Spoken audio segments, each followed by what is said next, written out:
मैं मनोज, अध्यक्ष हिंदी विभाग, राजा सिंह महाविद्यालय सिवान।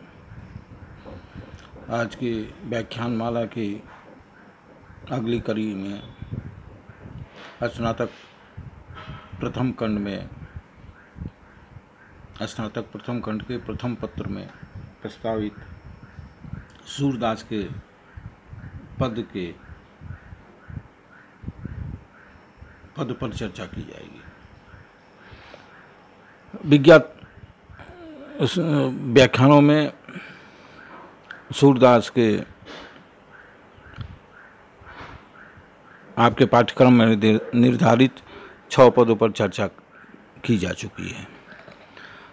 आपके पाठ्यक्रम में सूर के 8 पद प्रस्तावित हैं, जिसमें से 7वें पद पर आज चर्चा की जाएगी। सूरदास आप सभी जानते हैं कि भक्ति काल के सगुण भक्ति शाखा के कृष्ण भक्ति परंपरा के श्रेष्ठ कवियों में से एक हैं। यह तो सूर की कविताओं का विषय बहुत विस्तृत है। मुख्यतः 3 विषयों से संबंधित कविताएं मिलती हैं। पहली भक्ति भावना, दूसरी वात्सल्य वर्णन और तीसरा श्रृंगार वर्णन। श्रृंगार वर्णन में भी उन्होंने विशेषकर गोपियों के विरह और राधा के विरह को लेकर जो अद्भुत मनोरम ढंग से जो उनके भावों को अभिव्यक्त किया है, वो बहुत उसकी छटा निराली है, वो सभी को संवेदित कर देती है। सूर के विरह श्रृंगार की व्याप्ति मध्य युगीन नारी संबंधी दृष्टिकोण की सीमा को समझते हुए ही बात की जा सकती है।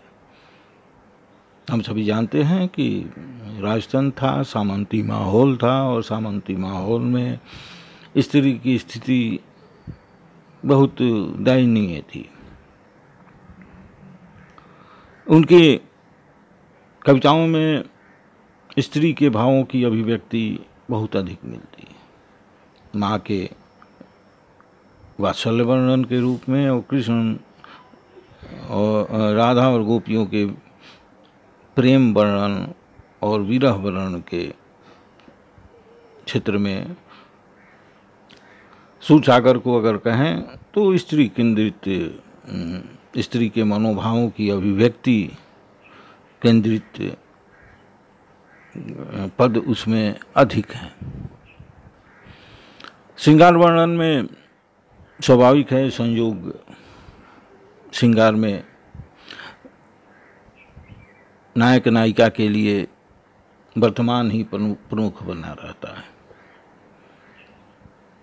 लेकिन विरह में स्मृति के स्तर पर अतीत, दारुण दुख एवं मिलने की इच्छा के स्तर पर वर्तमान एवं दर्शन मिलन की आशा के स्तर पर भविष्य, तीनों की प्रमुखता होती है। संयोग मन को भाने वाला श्रृंगार है तो विरह मन को भिगोने वाला। आप गौर करेंगे कि अब वही कविताएं शाश्वत हुई हैं जो विरह को लेकर है। अगर किसी भी साहित्य के इतिहास को गौर करें तो अधिकांशतः विरह की ही कविताएं उपलब्ध होती हैं और विरह की ही कविताएं ज़्यादा लोकप्रिय होती हैं और विरह की ही कविताएं ज़्यादा लिखी जाती हैं। ये संयोग नहीं है। जब सुख का समय आता है तो मनुष्य सामाजिक होना चाहता है और सामाजिक होने की स्थिति में भावनाएं गहन नहीं होती हैं, संघनित नहीं होती हैं, इसलिए उसकी अभिव्यक्ति ज़्यादा नहीं हो पाती।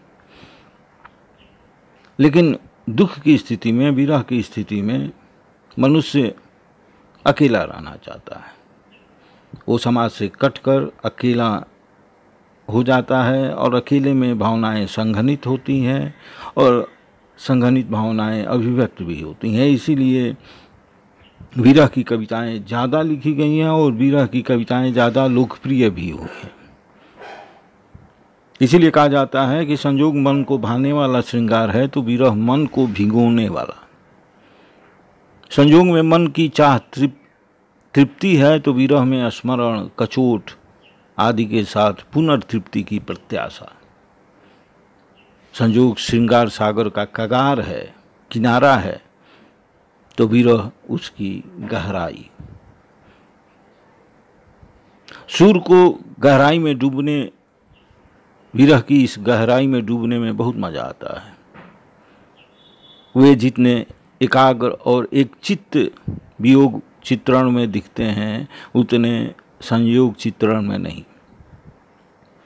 भावों की तह में धंस कर उद्वेलन पैदा करना, यातना भोगते नारी मन की टोह लेना, उसकी हर व्यथा और राग रंग को वाणी देना सूर्य की काव्य क्षमता का प्रमाण है।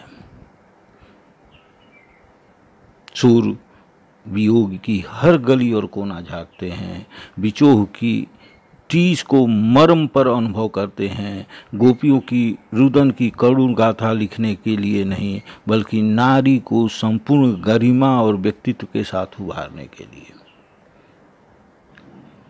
जैसा कि अभी सभी जानते हैं कि सामंती माहौल में सूर्य ने जो भोग्या नारी थी उसके विभिन्न रूपों को, गृहस्थ जीवन के विभिन्न रूपों को ऐसे स्तर तक ले जाकर पहुंचा दिया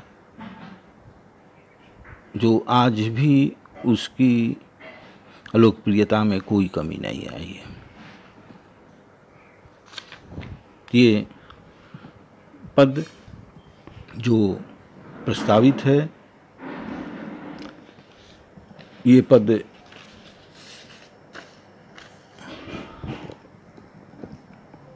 गोपियों के विरह की ही व्यथा का अंकन किया गया है इस पद में। इस पद में कोई भी व्यक्ति स्वाभाविक है कि दुखी होता है तो अपने इस दुख में सबको समाहित करने की कोशिश करता है।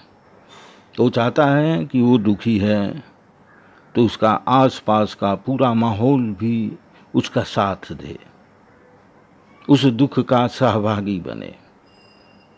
अगर उस आसपास के माहौल में दुख की व्याप्ति, मन के दुख की व्याप्ति नहीं देखता तो उसे पीड़ा पहुंचती है। इसी संदर्भ में इस कविता में भाव अभिव्यक्त किया गया है। इसी संदर्भ में कि गोपी कृष्ण के विरह में व्यथित है और अपने निजी अनुभव का विस्तार देना चाहती है। वो चाहती है कि उसके निजी इस पीड़ा के अनुभव के साथ पूरी प्रकृति, पूरा समाज उसका साथ दे, उसी तरह वह भी दुखी हो। और इस पीड़ा में और दूसरे को अगर खुश देखती है तो उसे दुख भी होता है कि कोई माई बरजे री इन मोरनी। वर्षा ऋतु आई है, वर्षा ऋतु में मोर नाच रहे हैं, वो आनंद मना रहे हैं। गोपी अपने सखी से कह रही है कि देखो ये कितनी निर्दयी मोर है कि वो आनंद मना रहे हैं। कोई बरजे री इन मोरनी, इनको डांटे, इनको मना करे कि वो नाचना बंद करें, क्योंकि टेरत विरह रहो न परे छिन, सुनी दुख होत करोरनी। कि मैं अपने कृष्ण टेरत, उनके विरह को टारना चाहती हूँ, भूलना चाहती हूँ। रह्यो न परे छिन, एक क्षण भी लेकिन वो टरता नहीं है। असुनी दुख होत करुण, और दूसरे को आनंद मनाते हुए देखकर ये दुख और बढ़ने लगता है और मन में ये इच्छा और जगती है कि कृष्ण का दर्शन हो और मैं भी आनंद मनाऊं। ये दुख और बढ़ जाता है दूसरे को आनंद मनाते हुए देखकर। चमकत चपल चहु दिशि दामनी, अंबर घन की घोरनी। वर्षा ऋतु में चमकत चपल चहु दिशि, चारों दिशाओं में दामिनी बिजली की कड़क मौजूद है। उसका प्रकाश से पूरी प्रकृति प्रकाशमान हो रही है। अंबर घन की घोरनी, और अब आकाश में बादल छाए हुए हैं, काले काले बादल घनघोर रूप से छाए हुए हैं। और बरसत बूंद बान सम लागत, क्यों जीवे इन जोरनी। बारिश हो रही है, बारिश का धर्म है शीतलता पहुंचाना, ठंडक पहुंचाना, हरियाली लाना, प्रकृति में जीवंतता लाना। लेकिन यहाँ स्थिति दूसरी है। बरसत बूंद बान सम लागत, ये बारिश की बूंदें शीतलता, ठंडक, जीवंतता पहुंचाने की जगह बाण की तरह चुभ रहे हैं। कृष्ण की विरह में गोपियों की स्थिति ऐसी हो गई है कि बारिश की बूंदें भी उन्हें शीतलता नहीं प्रदान करती। वो बारिश की बूंदें उस पीड़ा को और बढ़ा देती हैं, कृष्ण की मिलने की इच्छा को और बढ़ा देती हैं। वो बाण सम लग रही हैं। क्यों जीवे इन जोरनी, क्यों इस माहौल में ये सब हो रहा है। बारिश को भी, वर्षा को भी, बादल को भी बरसना नहीं चाहिए, बादल को भी चमकना नहीं चाहिए, मोर को भी नाचना नहीं चाहिए। गोपी अपने निजी दुख का विस्तार करना चाहती है पूरी प्रकृति में। चंद किरणी नयननी भर पीवत, नाहिन दीप्त चकोरनी। वो अपनी स्थिति चकोरनी पक्षी की तरह बताते हुए कहती है कि चंद किरणी, चांद की चांदनी, नयननी भर पीवत है। वो रात भर चांद की चांदनी पीकर भी वो संतुष्ट नहीं होती। वही उस स्थिति मेरी भी हो चुकी है। सूरदास तौ ही पै जी वहीं, मिलही नंद किशोरनी। सूरदास कवि कहते हैं कि ये जब तक कृष्ण यहाँ पर आकर, मथुरा से आकर हमसे मिलेंगे नहीं, उनके बिना अब तो एक पल भी रहना कठिन है। सूरदास तो ही पै जी वहीं, मिलही नंद किशोरनी। जब तक नंद किशोर अर्थात कृष्ण आकर मिलेंगे नहीं हम लोगों से, उनका दर्शन नहीं होगा, तब तक ये हम लोग जिंदा नहीं बचेंगे। अगर वो नहीं आए तो ये जीवन खत्म हो जाएगा, क्योंकि अब विरह की पीड़ा अत्यंत गहरे स्तर तक पहुंच गई है। धन्यवाद। अब अगले व्याख्यान में शेष अगले पद पर चर्चा की जाएगी। धन्यवाद।